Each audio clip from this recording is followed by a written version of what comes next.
20 meses de silencio, la ex candidata de Fuerza Popular, hoy lideresa del partido, Keiko Fujimori, está aquí con nosotros en vivo y por supuesto le agradecemos esta entrevista exclusiva. Buenas noches, Keiko. Buenas noches, Beto. Quisiera comenzar con el asunto tan polémico de la pelea con Kenji Fujimori. No sé si tú peleas con él o la pelea de él contigo, porque a mí, la verdad, la historia no me acaba de convencer. Tengo la sensación de que no es del todo cierta. ¿Lo es? Bueno, la pelea o la separación que hay es real. Hay una gran diferencia en el fondo y en la forma, en el actuar de Kenji con referencia al partido político. Y él la semana pasada renunció al partido y se le ha aceptado su renuncia. Claro, pero una cosa es el partido y otra cosa son las diferencias familiares. Y ha llegado un momento en el cual el país ha estado prácticamente pendiente de los roces al interior de una sola familia de todo el país, que es la familia Fujimori, ¿no? Lo hemos seguido, digamos, capítulo a capítulo, y los periodistas que somos un poco conspiranoicos decimos, ¿esto es de verdad o realmente vamos a llegar a la elección con dos candidatos Fujimori? Cosa que alguno de los dos le achunta. Yo no sé si Kenji va a participar o no. Él ha renunciado a Fuerza Popular. En el supuesto negado de que Keiko no gane, el candidato seré yo, Lo dijo. que sí te puedo decir es que Fuerza Popular sí va a participar en estas elecciones municipales y regionales y en las próximas elecciones también. El comportamiento de Kenji ha sido de constante crítica e insultos al partido, a su bancada, a sus ex compañeros, por lo que a través de 2 procesos disciplinarios recibió sanciones. Y claro, para mí como hermana, pero como presidenta de Fuerza Popular, tenía que permitir que hayan procesos institucionales más allá del apellido, más allá de la relación filial que pueda haber. Durante muchos años, cuando mi padre ha estado privado de su libertad, todos los domingos mis hermanos y yo hemos almorzado con mi padre y cenado con mi madre. Pero desde ¿Todos los domingos? ¿Todos? Bueno, excepto en épocas electorales, en las que obviamente estamos viajando mucho, ¿no?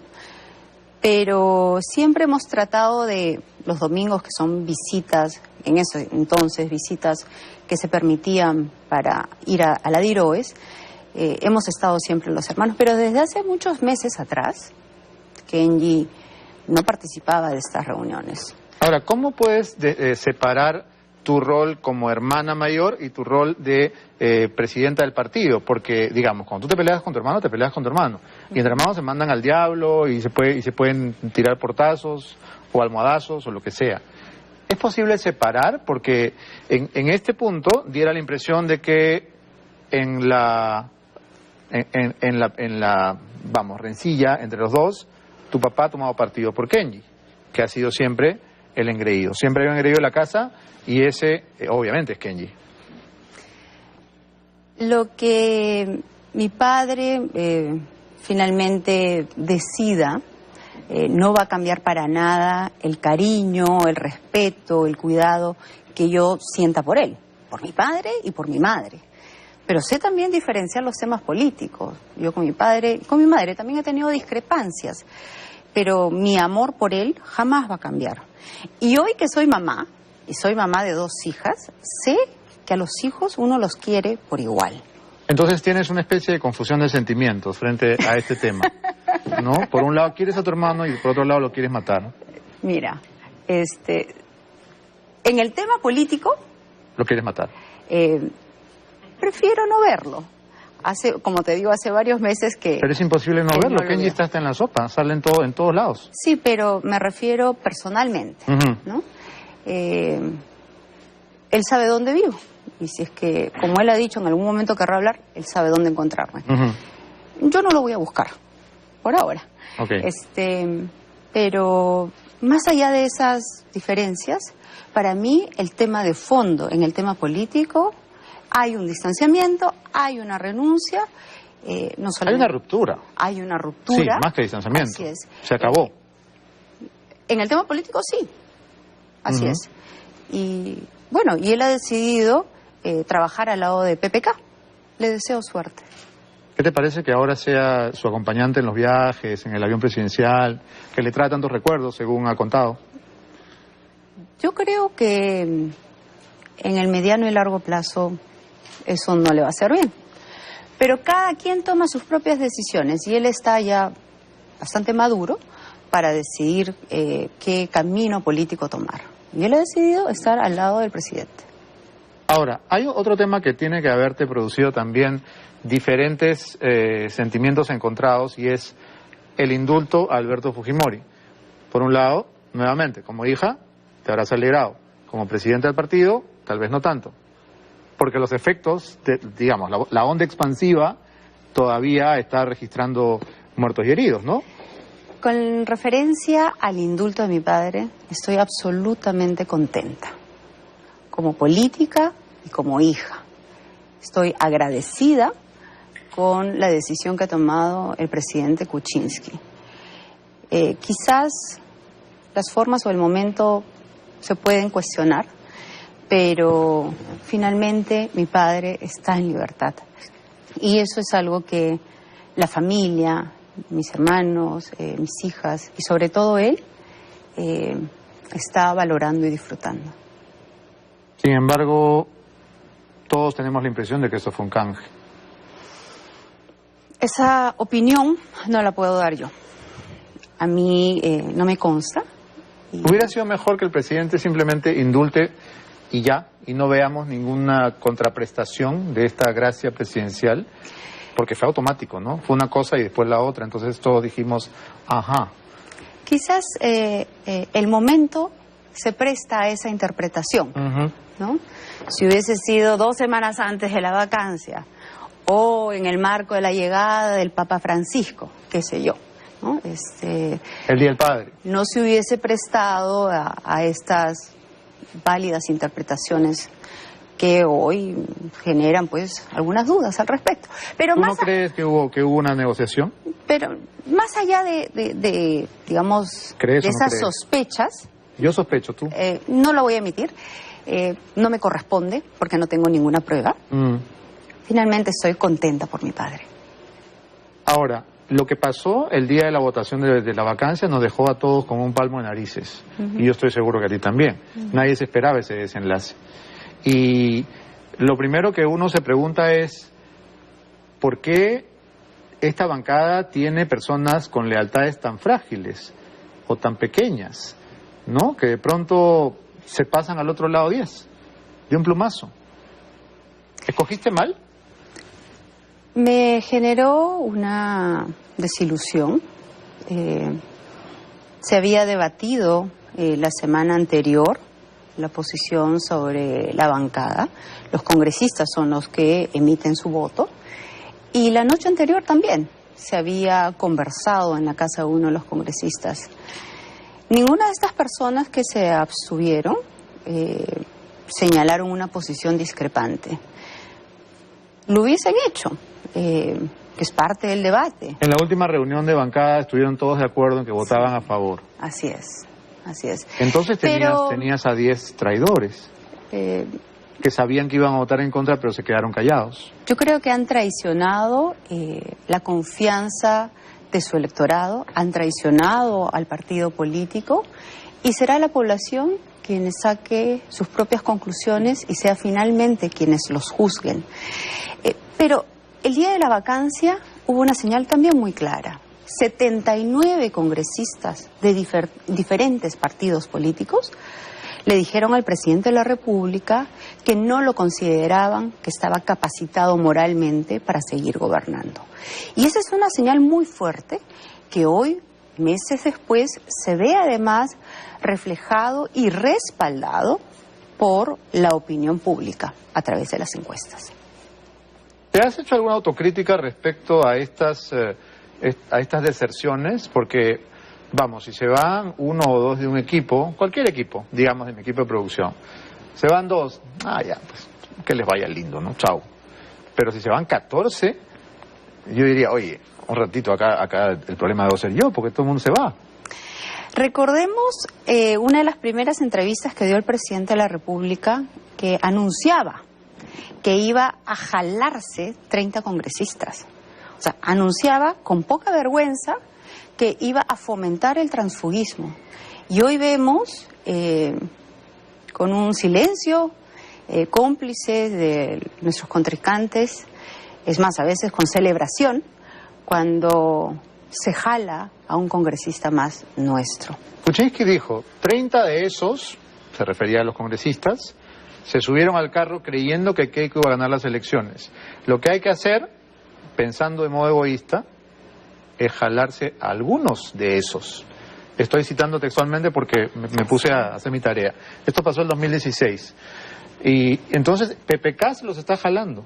Bueno, él mismo lo ha señalado hace un año y medio atrás que eso pretendía hacer. Ahora, claro, es la seducción del poder y su yapita más, ¿no? ¿Qué habrá de por medio? No sé. Un presidente tan debilitado como PPK resulta seductor todavía. No el presidente. El poder. El poder, pienso yo. El poder que se le va de las manos, como arena.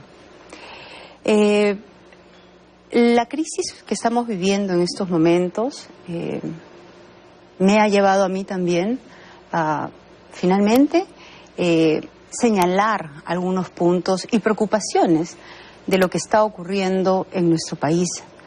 Pero déjame, antes de eso, ir a algo que dijo ayer en Canal N el congresista Becerril. Él dijo, estos congresistas Avengers, no se están yendo por un interés político, se están yendo por un interés económico. ¿Coincides con esa visión? Hay todo tipo de especulaciones, Beto, pero yo no me voy a atrever a hacer una especulación de esa naturaleza cuando a mí no me consta. ¿Se ha ido de boca Becerril? No creo, ¿Él sabe algo que tú no sabes? Él ha señalado que más adelante ha hablado de obras. Ha dicho que les podrían han aparecer ofrecido obras para sus regiones que por supuesto van a revertir en votos para los congresistas. Yo no tengo ninguna prueba al respecto. Me da la impresión de que Becerril tampoco. Lo que creo es que han sido seducidos por el poder. Con su yapita más. ¿Qué será esa yapita? Eso es lo que se especula al respecto, ¿no? ¿De dónde sale esto de la yapita? Que han sido seducidos por cosas, digamos, tangibles. Ofrecimientos concretos. Así es.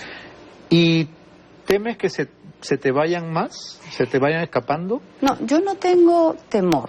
Yo sí lamento. ¿O sabes que se van a ir? Porque algunos han hablado de que faltan 4. Bueno, siempre van a haber todo tipo de especulaciones. Pero vuelvo a repetir, cada uno es libre de poder decidir dónde estar. Y la gran mayoría de los congresistas de Fuerza Popular vienen trabajando fuertemente en la representación, fiscalización y legislación. No es fácil pertenecer a una bancada de oposición, a la que además siempre se le hace un cargamontón. Si declaro, ¿por qué declaro? Si no declaro, ¿por qué no declaro? Siempre nos van a criticar. Entonces, yo valoro la fortaleza y la valentía de todos ellos de seguir trabajando siempre pensando los intereses de nuestro país. Ahora, que se vayan congresistas como el señor Bienvenido Ramírez, que dijo que leer produce Alzheimer, o la señora Maritza García, que hablaba de agresores sanos, ¿no? De personas que pegaban a sus mujeres, pero que en el fondo eran personas saludables mentalmente. ¿Es realmente una pérdida o puede ser algo para celebrar?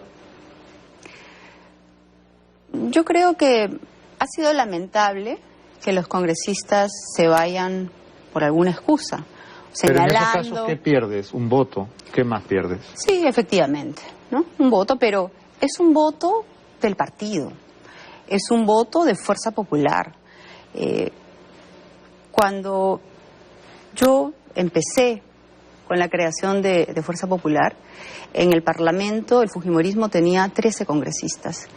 Y a lo largo de todos estos casi 8 años hemos venido trabajando para formar un partido grande, orgánico, con presencia a nivel nacional, con jóvenes trabajando. Y por eso es que en el año 2011 se logró elegir 37 congresistas y en el 2016 73. Una gran mayoría en el Congreso de la República. Pero ese trabajo se ha venido haciendo desde hace muchos años y es el esfuerzo de miles de personas, voluntarios y militantes que han logrado esa presencia. Y por eso yo lo lamento, porque han traicionado el esfuerzo de tantas personas. Voy a insistir en el tema de la calidad por sobre la cantidad, Keiko. Sí. Algunos congresistas uno los escucha declarar y dan vergüenza ajena, te lo diré así de crudo. Y uno dice, ¿de dónde los sacan?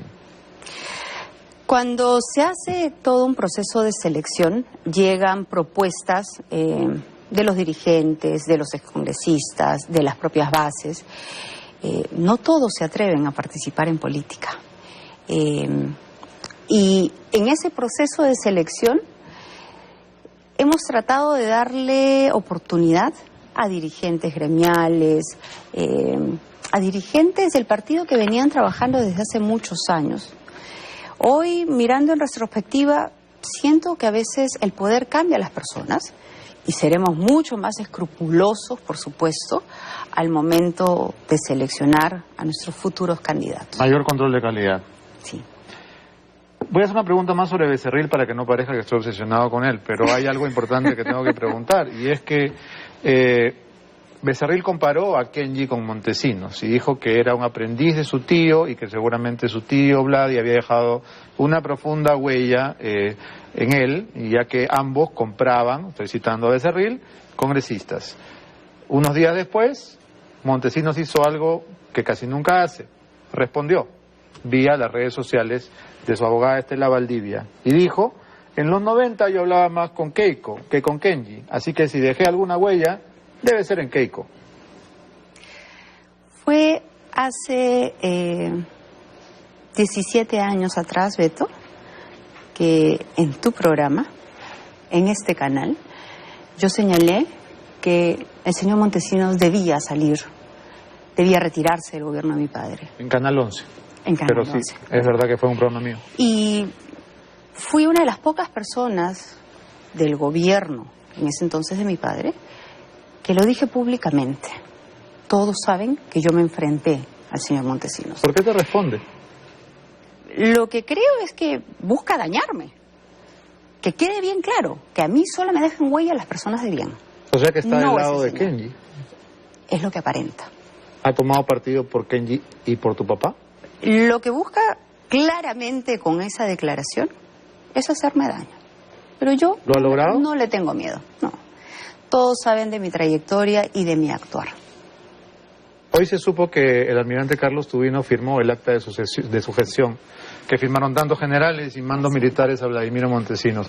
¿Lo sabías? ¿Te sorprendió? ¿Qué sensación te deja? No lo sabía, lo he leído a través de las noticias. Efectivamente, como cientos de militares lo hicieron, conversaré con él y esperaré las explicaciones del caso. Pero el almirante Tubino, el congresista Tubino, es una persona honorable que viene trabajando muchísimo por su región Ucayali y también en defensa de la Marina Guerra del Perú y las Fuerzas Armadas. Hablando de congresistas, Rosa Bartra estuvo en una entrevista con nosotros la semana pasada, hablando de la ley que ella proponía una fórmula de trabajo, de práctica laboral a los alumnos de institutos, ley muy crítica, que aquí también hemos criticado. En las redes sociales, mucha gente me acusó de estar del lado de Odebrecht porque consideraban que tal entrevista atacaba a la presidenta de la comisión. Nada más falso, porque con Odebrecht no tenemos nada que ver, a diferencia de otros colegas. Sin embargo, hay la sensación de que Rosa Bartra, siendo parte de Fuerza Popular y siendo Fuerza Popular también objeto de investigación en el caso Odebrecht, ya pierde legitimidad, ya no puede seguir siendo la presidenta de la comisión. Rosa Bartra viene haciendo una extraordinaria labor en la Comisión Lavallato.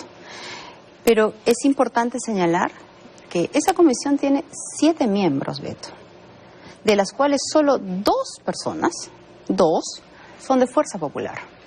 El resto de congresistas pertenecen a otros partidos políticos. Es la comisión de investigación con mayor representación multipartidaria. Y si ella sigue en el cargo, porque han habido en algún momento cuestionamientos, ha sido ratificada por sus propios colegas de otros partidos. Y es gracias al trabajo de esa comisión en conjunto que se han encontrado muchas revelaciones que antes no se sabían. Así es que yo creo que más allá de los cuestionamientos coyunturales, yo saludo el trabajo de toda la comisión y especialmente de Rosa Bartra.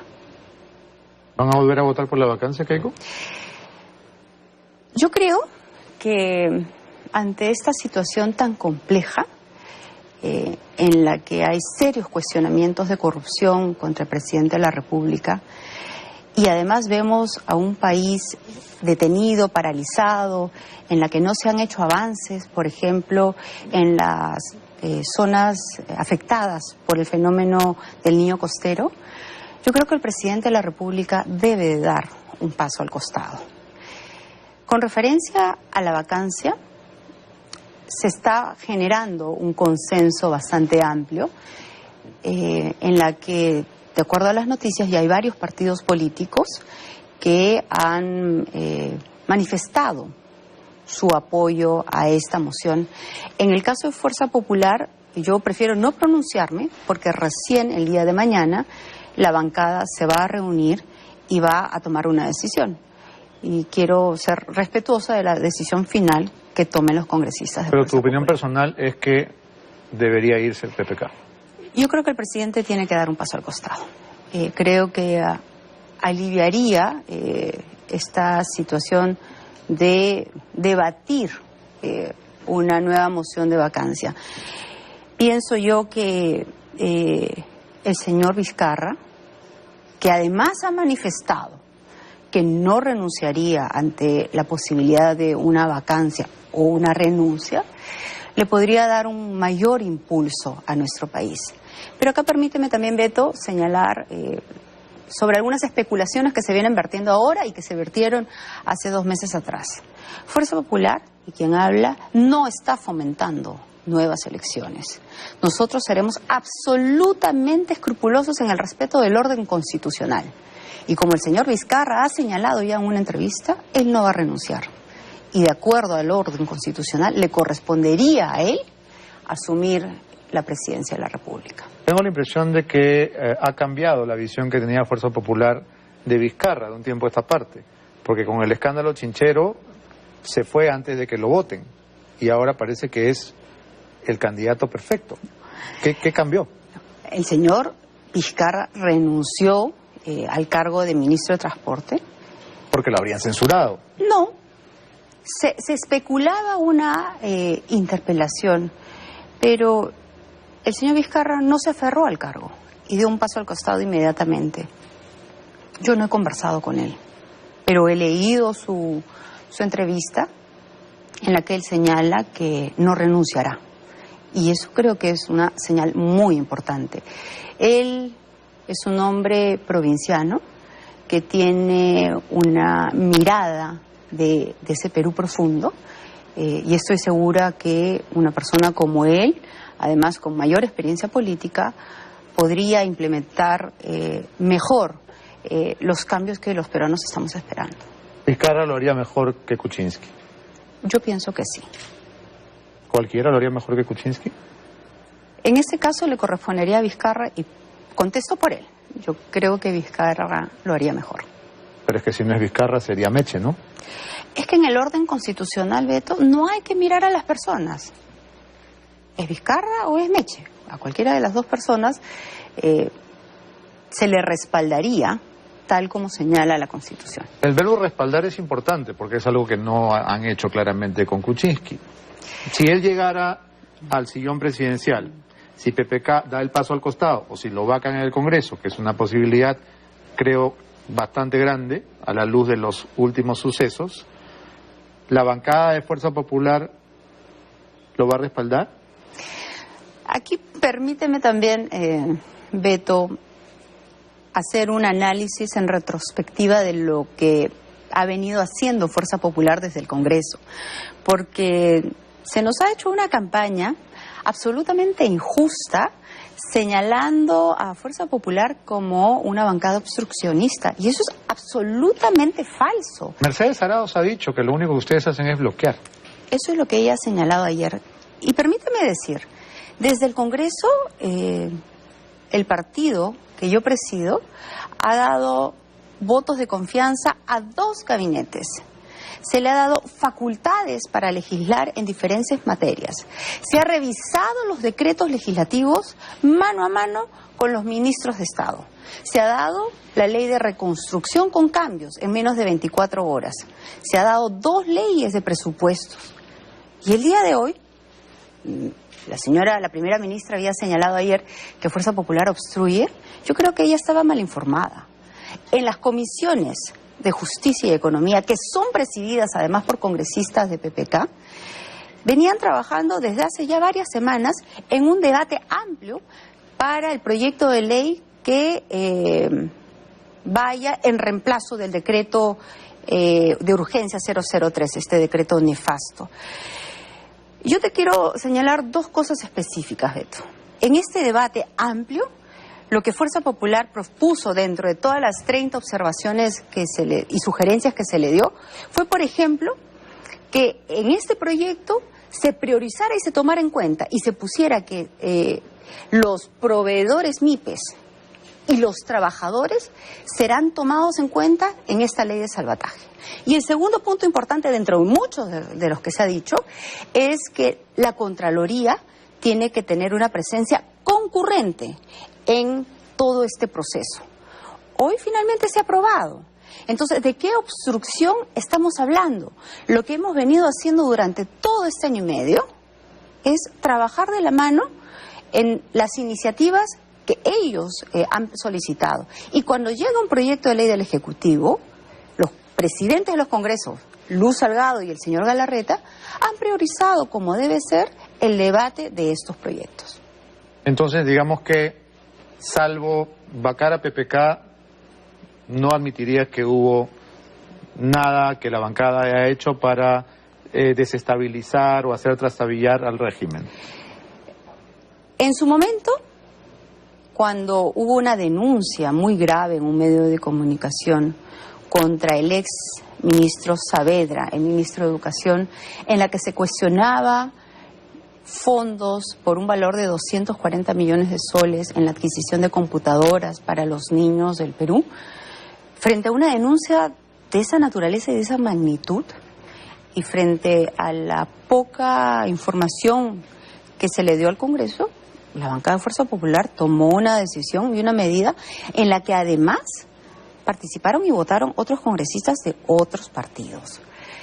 El hecho que Fuerza Popular haga una labor de fiscalización fuerte no significa que sea obstruccionista, porque hoy, por ejemplo, en este proyecto de ley que te menciono, como en todos los anteriores que se ha trabajado con el Ejecutivo, se han logrado salidas técnicas, viables, y se les ha dado las herramientas al Poder Ejecutivo para que ellos puedan implementar su plan de gobierno.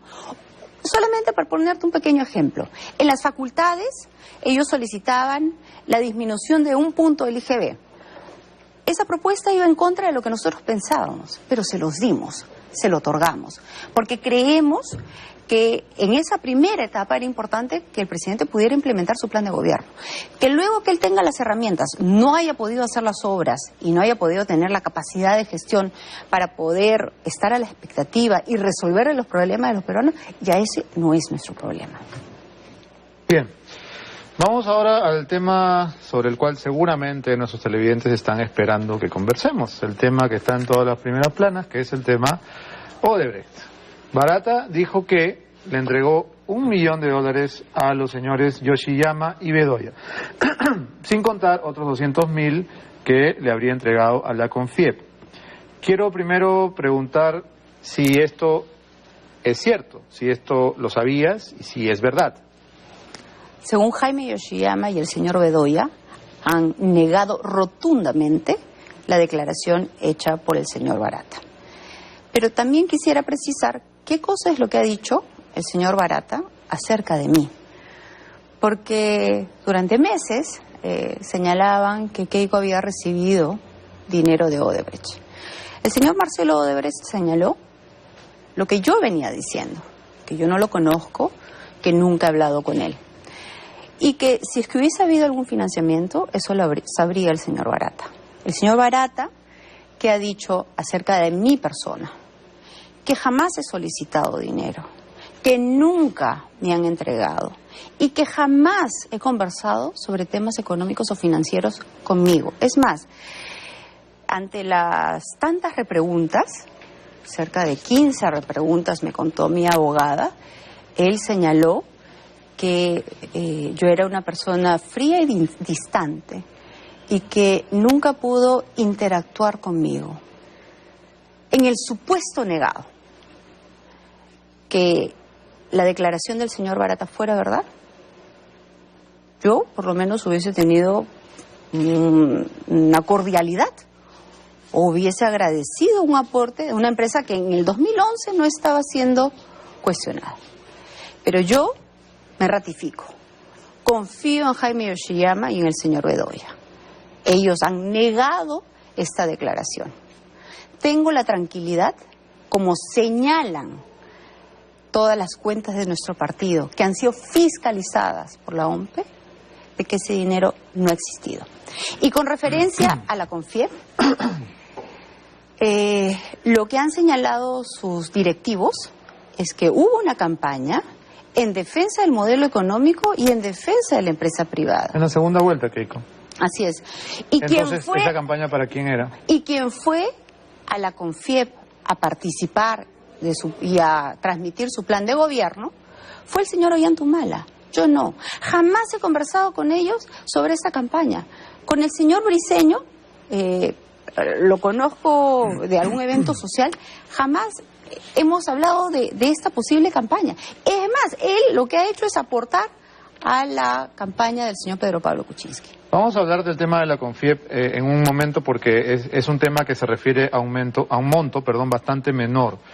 Pero quiero preguntarte entonces, si le crees a Yoshiyama y si afirmas categóricamente que no es cierto que Barata le dio $1 millón a Yoshiyama y a Bedoya, ¿cómo es posible que ellos citen incluso una dirección puntual donde se habrían producido estas reuniones? Y la dirección es Octavio Espinosa, 220 San Isidro, casa de Isaac Goldenberg, quien fuera canciller y ministro del gobierno de Alberto Fujimori.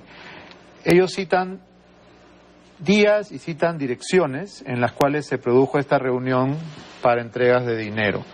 Entonces, da tanto detalle que por lo menos nos genera dudas razonables. Es decir, el propio Roque Benavides ha dicho que se hizo una bolsa para frenar a Humala en la segunda vuelta y que una serie de empresas de la CONFIEP contribuyeron a eso. Y dentro de las empresas, de las veintitantas, ha dicho en el RPP, estaba Odebrecht. Si estamos en la segunda vuelta y la campaña es para fomentar que el modelo económico continúe, que se continúe con el libre mercado, claramente no era una campaña a favor de Keiko, era una campaña en contra de Humala, que era tu único rival. Entonces, hay una serie de elementos sueltos, otro más, siendo la relación existente entre Yoshiyama y Goldenberg, que es el dueño de la casa donde se produjeron las reuniones. Yoshiyama y Goldenberg tuvieron una empresa offshore llamada Pegapaxi en Aruba, que comenzó con un aporte modesto y que en poco tiempo tuvo un capital de 5 millones. Es decir, información alrededor existe. Y yo quisiera que si tú estás dispuesta hoy a negar categóricamente, nos des elementos para creerte. Yo creo que la investigación va a llevar a que todos podamos conocer la verdad.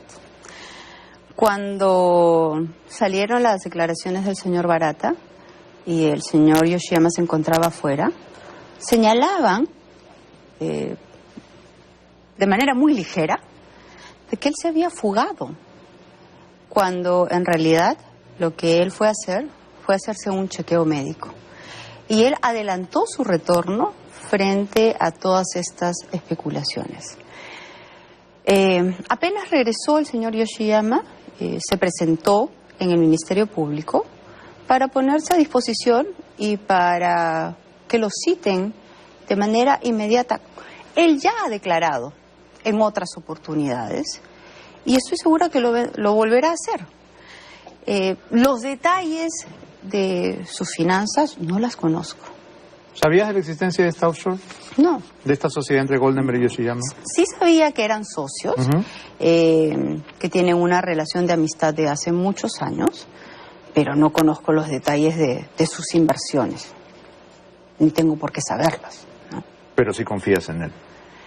Confío en su palabra. Cuando se reveló los detalles de la declaración del señor Barata, conversé con él cuando él estaba en Estados Unidos y le señalé lo que habían dicho. Y él categóricamente negó esta versión. Envió una carta y me dijo: voy a regresar en el plazo más pronto posible. Lo que me sorprende, Beto, es que en estas declaraciones mencionaron otros nombres de otras personas a las que también les corresponde el derecho de la presunción de inocencia.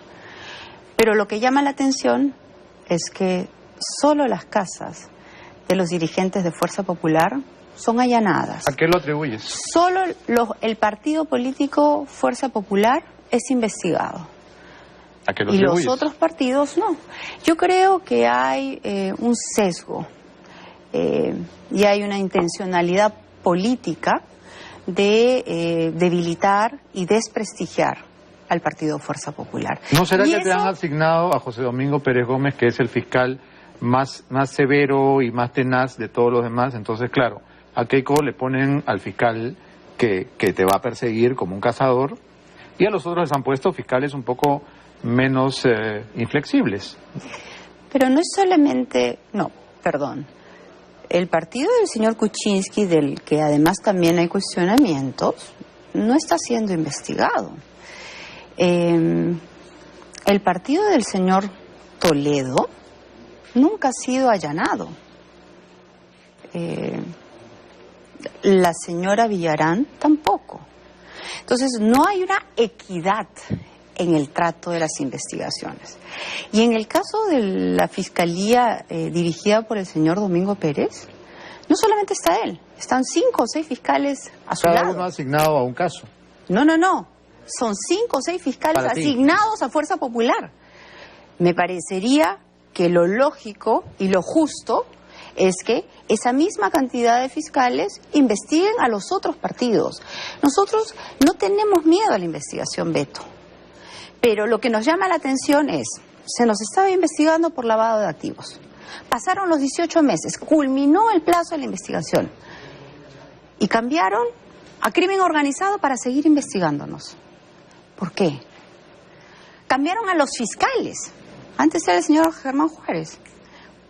Cuando venció el plazo, decidieron cambiar al señor Domingo Pérez. Entonces, ese trato que no se le da a los otros partidos políticos es lo que nosotros señalamos que hay una clara evidencia de perjudicarnos políticamente. Lo que pasa es que uno es el equipo especial Lavajato y el otro es el equipo de lavado de activos. Y entonces aquí hay una cierta duplicidad de funciones, ¿no es cierto?, que quizás es lo que ha hecho que en algunos casos, no en el tuyo ciertamente, la investigación se ralentice, se vuelva más medrosa en algunos casos. Bueno, llama la atención que haya esta celeridad solo en el caso de Fuerza Popular. En el caso, por ejemplo, del señor Toledo, recién ha llegado el cuadernillo de extradición al Poder Judicial. Tantos meses ha tenido que pasar el Ministerio Público para elaborar un cuadernillo que recién será evaluado. Eso es lo que yo creo que la propia población puede sacar sus sus propias conclusiones. Has dicho, Keiko, que confías en Jaime Yoshiyama. Jaime Yoshiyama fue ministro de varias carteras del gobierno de tu padre, fue primer ministro, fue candidato a alcalde. Dicho sea de paso, en la lista de regidores iba también Pepe Klimper, actual secretario general. Y la verdad es que pocos recuerdan que también era tu candidato a vicepresidente en el año 2011, ¿verdad? Entonces podríamos decir que es prácticamente una de las personas de mayor confianza de Alberto Fujimori y también de Keiko. Jaime Yoshiyama, junto con muchos técnicos, se encargaron de hacer la reforma económica y la Constitución de 1993. Fue presidente del CCD, ahora que lo mencionas. Así es. Del Congreso Constituyente Democrático, así se llamaba. Y este año la Constitución cumple 25 años de vigencia. Cuando tomé la decisión de formar Fuerza Popular, convoqué a algunos exministros de mi padre, entre ellos a Jaime Yoshiyama, y Jaime, que no tenía muchas intenciones de participar en política porque además había ya culminado su última investigación, decide generosamente participar y trabajar en la creación de Fuerza Popular. Él dejó el cargo hace 3 años y medio atrás y ha estado desvinculado del tema político. ¿Fue Yoshiyama quien te recomendó a Joaquín Ramírez? Fue Yoshiyama, sí, quien propuso la candidatura de Joaquín. ¿Por qué? ¿Cómo lo conocía? ¿De dónde tenía confianza con él? No he entrado en ese detalle. Y Joaquín pasó todo el proceso de entrevistas y fue candidato con el número 2 en Cajamarca y logró una votación muy alta a nivel nacional. Joaquín, por ese, digamos, respaldo popular y por ser un hombre provinciano, se le convocó para que asuma el cargo de ser secretario general de Fuerza Popular. Que es el cargo más importante del partido. Sí, que cargo que dejó cuando empezaron una serie de especulaciones. De denuncias, en realidad. De denuncias, y hoy está siendo investigado. Yo también. Se señalaba que había un supuesto audio, denuncia que además utilizaron en la campaña electoral. Pero resulta que ese audio no existe. Y a mí me tienen todavía investigada, no solamente por los temas de, digamos, del partido, sino también por ese supuesto audio no Sería existente. bueno que refresquemos la memoria de los televidentes porque hay 2 audios en la memoria. Uh-huh. Uno es el audio que iba a presentar Cuarto Poder y el otro es el audio que fue objeto de la polémica en Panamericana por la edición, supuesta manipulación, etcétera, etcétera, que también fue a proceso, ¿no? Entonces, ¿de cuál de los 2 estamos hablando? Del audio de Cuarto Poder. Que se ofreció y nunca se escuchó. Así es. En la que además hace algunos meses atrás este señor Vázquez dijo que iba a presentar este audio y hasta ahora no lo ha hecho. Y no lo ha hecho porque esa conversación y ese supuesto lavado de activos no existe. ¿Vázquez dinamitó tu candidatura, Keiko? Yo creo que han habido varias irregularidades en la campaña, pero esa campaña ya pasó. Lo importante... Pero es bueno traer elecciones, ¿no? Sí, yo creo que cuando se analiza la campaña, se debe recordar, por ejemplo, que se impidió a la policía a que vaya a votar, de que hubieron mesas en el interior del país que se cambiaron ese mismo día, sorprendiendo a la población, o que las mesas en el extranjero se aperturaron bastante tarde. Pero creo que esas denuncias que hubieron debe servir para que un futuro proceso electoral no vuelvan a ocurrir. Te he preguntado si Vázquez dinamitó la candidatura y no me has dicho si sí, o si no me has dicho, hubo diversas irregularidades. ¿Joaquín Ramírez fue una mala decisión? Joaquín Ramírez al final se convirtió en el foco de todas las denuncias y claramente dañó tu candidatura. ¿Cuánto la dañó? ¿Lo sabes? No creo que haya sido el único factor, sino que, como te he repetido hace algún momento, han habido diferentes aspectos. Pero en el caso de Joaquín Ramírez, cuando él asume el cargo de secretario general, no tenía ninguna denuncia, ninguna, Beto. 3 o 4 meses después de él asumir esta responsabilidad, se le inicia una investigación por un correo electrónico anónimo. Él es la primera persona interesada en que su caso se investigue a fondo. Y como la fiscal en primera instancia ha señalado en un informe de más de 200 páginas, no ha encontrado responsabilidad alguna. Me corresponde a mí esperar la investigación completa, porque está en segunda instancia. Si la investigación no arroja ningún resultado, ¿volverá Joaquín Ramírez a Fuerza Popular? Yo creo que él está tranquilo y entusiasmado en el sector privado. No he conversado con él desde que él tomó la decisión de renunciar, pero sé por su hermano Cías que está contento nuevamente dirigiendo sus empresas. ¿No haces ninguna autocrítica respecto de la campaña? No, he hecho varias autocríticas, pero también creo que esa campaña fue extremadamente violenta verbalmente. Cometimos errores, por supuesto, y cuando uno ingresa a una campaña electoral, uno sabe que puede ganar o perder. En este caso, luego de las elecciones, que fue un 5 de junio, yo reconocí los resultados el 10 de junio, en una conferencia en la que además me acompañó mi familia, la plancha, los congresistas y el equipo técnico, reconociendo los resultados. Luego de esa campaña tan virulenta, Beto, y viendo lo polarizado que estaba el país, en la que además las bases de Fuerza Popular pedían nuevas elecciones o grandes movilizaciones.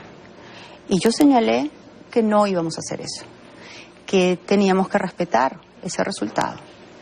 Y viendo esa polarización, mi forma de contribuir a la calma fue mantener un prudente silencio.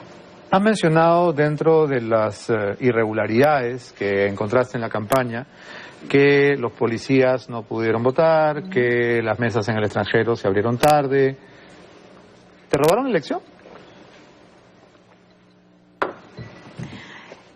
Yo creo que cada peruano podrá sacar sus propias conclusiones. Y además, una respuesta tuya, Keiko. ¿Qué piensas tú? Yo reconocí los resultados, Beto. Yo los reconocí como demócrata que soy. ¿Pero qué sientes en tu fuero interno? ¿Que perdiste en buena lid o que hubo trampita o hubo debajo de la mesa factores que...? Mira, hubieron irregularidades hasta, por ejemplo, ese famoso celular de Montesinos que lo encontraron el día antes de la elección. Cosas rarísimas. Y ese día no se puede hablar de política. Ningún miembro de Fuerza Popular pudo salir a desmentir esas insinuaciones que se hacían por ese celular de Montesinos. ¿Le encontraron el celular para dañarte? Por supuesto, en la que señalaban además que habían encontrado 2 números de teléfono, así, de manera muy ligera. Sin embargo, yo he reconocido los resultados y vengo trabajando desde mi partido con una profunda gratitud, Beto. En las elecciones del 2016, más de 8 millones de peruanos depositaron su confianza en mí. Pero siento también que más allá de esas irregularidades, los agravios verbales fueron demasiado fuertes. Cuando culminó el proceso electoral, la segunda vuelta con el señor Ollanta Humala, yo fui a saludarlo, lo fui a felicitar. No lo hice con el señor Kuczynski porque era mi gesto político de rechazo a todos los agravios que no solamente quien habla, sino todos los simpatizantes de Fuerza Popular habían recibido. Los agravios pueden o no causar efecto en el agraviado. A uno le pueden decir samba canuta y a uno le puede resbalar o no. ¿Cuál fue el agravio que te hirió? No es que me hirió, sino que me causó una gran preocupación que se señalara que en el Perú se estaba implementando un narcoestado. Y estas noticias salieron por todo el mundo.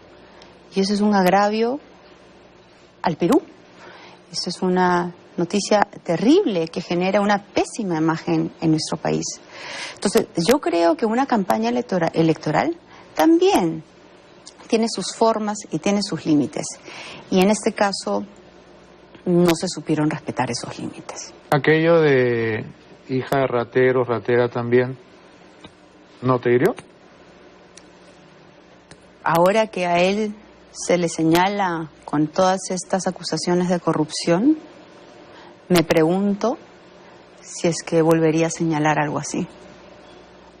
O le pregunto a Kenji, ¿qué siente cuando recuerda esa frase? PPK le dijo ratero a tu papá. Así es. ¿Se ha olvidado eso, Kenji, crees? Yo he rechacé esa afirmación. Pero vuelvo a repetir, Beto, la campaña pasó. Desde Fuerza Popular venimos trabajando constructivamente en el Congreso, logrando consensos para aprobar normas fundamentales. Y nosotros vamos a celebrar el 8º aniversario este viernes. Cumplimos 8 años de vida institucional. Somos un partido joven y venimos preparándonos para las elecciones municipales y regionales en las que vamos a participar activamente. No solamente en varias regiones de nuestro país, sino también en la capital. Muchos fuimos muy críticos del manejo de los medios en el gobierno de Alberto Fujimori y yo quería tu comentario sobre el comportamiento de los medios de comunicación en la última campaña electoral. ¿Sientes que hubo medios de comunicación que hicieron campaña por Kuczynski? Claramente. ¿Cuáles? No, no los voy a señalar, Beto. La campaña ya pasó, pero hubo un cargamontón, ¿no? No solamente de los medios de comunicación, sino me enfrentaba pues al mundo entero. ¿La televisión estuvo a favor de PPK? Ampliamente, ¿no? ¿La televisión en general? En su gran mayoría. Eran pocos los periodistas objetivos como tú que le daban tribuna a ambos lados. Bueno, yo no creo que fuera objetivo. Lo que pasa es que tenía como jefe a Augusto Álvarez Rodríguez, que había convertido el área de prensa de Latina en el comando de campaña de PPK. Entonces yo, porque soy Contreras, dije voy a entrevistar a Keiko y no me dieron cámara. Y eso le constará a tu jefe de prensa que tuvimos que pagar con la nuestra para poderte entrevistar, porque estabas vetada. Sí. ¿No? Entonces por fregar te entrevistamos. Ese es un ejemplo de, digamos, de muchos de los maltratos que en la campaña recibimos, pero yo te voy a decir una cosa. Pero lo de Cuarto Poder, ¿sientes que ya fue, digamos, una cosa, digamos, orquestada? ¿O simplemente fue una legítima denuncia periodística? No, fue una cosa orquestada en la que además utilizaron un medio internacional y cortaron partes de una entrevista a una funcionaria de la DEA. Felizmente, al día siguiente de este reportaje, la DEA, esta institución americana, que nunca saca informes con referencia a personas, señaló claramente que en mi caso yo no estaba siendo investigada ni antes ni durante el señalamiento de esta denuncia. Pero más allá de este cargamontón, Beto, yo lo que siento es que esta campaña electoral del 2016 me ha vuelto más fuerte. espiritualmente sobre todo. No le tengo miedo al cargamontón mediático. Y que el Comercio haya titulado hace algunas semanas, cuando se interrogó a Marcelo Odebrecht, afirmando que recibiste dinero, ¿lo sientes también como un ataque del diario El Comercio o del grupo El Comercio en su conjunto? Claro, lo que me llama la atención es que cuando se dio la declaración del señor Odebrecht, él señala en todas sus respuestas que no me conoce, que nunca me ha visto, que él no recuerda de que se haya aprobado algún financiamiento, que él nunca había dado una orden de esa naturaleza. Pero que a los candidatos nunca se les da la plata en la mano. Vamos, salvo Nadine Heredia, que se aseguraba de que la plata se la dieran a ella. Todos los demás políticos tienen, pues, ¿no?, personas encargadas de eso. Pero el señor Barata ha señalado que varios de esos políticos le han agradecido. Bueno, pero eso te convierte en una malagradecida, más no necesariamente en inocente. Perdón, Beto. El argumento que me estás dando no prueba. No. En mi caso, el señor Barata ha señalado que soy fría, distante, que jamás... Pero eso es una característica de tu personalidad, Keiko. Eso no significa que... Yo no recibí plata porque soy frío y distante. No, eso no. Una cosa que jamás no es causa he solicitado, de la otra. jamás he recibido y jamás he conversado de temas de financiamiento económico con él. Él ha ratificado lo que yo he venido señalando desde hace varios meses atrás. ¿Y entonces Yoshiyama y Augusto Bedoya? En el caso de ellos niegan la declaración del señor Barata, como lo han negado otras personas. ¿Tú confías igualmente en ambos o confías más en Yoshiyama que en Augusto Bedoya? Yo confío en ambos. ¿Y por igual? Sí. El señor Bedoya me envió un mensaje también señalando que la afirmación del señor Barata era falso y que él se encontraba fuera del país con toda su familia y que iba a regresar también pronto. O sea que el allanamiento se ha hecho en ausencia del dueño de casa. No, él ya había... Ya está aquí. Sí, así es. Ha salido una noticia que ha encontrado $8,000, que bueno, en mi casa pueden encontrar más. El señor Yoshiyama y el señor Bedoya ambos son empresarios de éxito con una gran trayectoria y serán ellos quienes se van a encargar de enfrentar todas estas investigaciones. Quiero volver sobre el tema de la CONFIEP, porque acá sí hay una cosa que todos recordamos y es el programa tan generoso que hizo Jaime Bailey para luchar por tu candidatura en el año 2011 y para dinamitar la candidatura de Ollanta Humala. El rumor en las redacciones era: ha habido una bolsa de dinero de los empresarios mineros que le han pagado a Bailey para que venga de Miami todos los fines de semana y haga un programa en América especial para dinamitar a Humala. Tiempos en los que América te quería, ¿no? ¿Cuánto puede haber habido de cierto? Siendo que Roque Benavides ha dicho que se hizo una bolsa para evitar que... ¿Tienes el video? ¿De lo de Roque? A ver, vamos a escucharlo de su boca. En la campaña electoral se hablaba de una supuesta bolsa de los mineros contra Ollanta Humala, y esto no lo he inventado yo, se publicó en diversos sitios. Hay medios de comunicación, programas de televisión exprofesamente puestos al aire para frenar a Ollanta Humala. Yo creo que en nuestro país el ambiente político hay mucho intrigante, y gente que va y les dice a los políticos: fíjate, este está con fulano, con mengano, con perenceja. No hay tal cosa, por lo menos que yo haya conocido. Yo no soy parte de ninguna bolsa. ¿Usted no hubiera invertido en un programa de televisión que frene a Humala? Para nada. No conozco al señor Bailey, no lo conozco. Lo ha mencionado usted, no yo. Yo lo he mencionado, por supuesto. Yo no lo conozco. Sí sé del chisme que decían que habíamos pagado para que viniera este señor. No tengo el gusto de conocerlo. Y le juro por mi santa madre, que tiene 92 años, que acá no ha habido un penique de este humilde servidor. En la campaña. Bueno, hace pocos días el mismo Roque Benavides dijo a RPP que se había hecho una campaña que estaba por encima de los $2 millones para promover la defensa de la empresa privada, ¿no?, para detener el avance de Ollanta Humala, y que hubo 20 y tantas empresas que aportaron, entre ellas la empresa Odebrecht. Si en la segunda vuelta se está haciendo una campaña para frenar a Ollanta Humala, se está haciendo una campaña por Keiko Fujimori, porque eran los únicos dos candidatos. Pero no necesariamente. Lo que ellos han hecho es hablar sobre la defensa de la apertura de las inversiones, defender una economía social de mercado, defender a las empresas. Y pienso yo que todo esto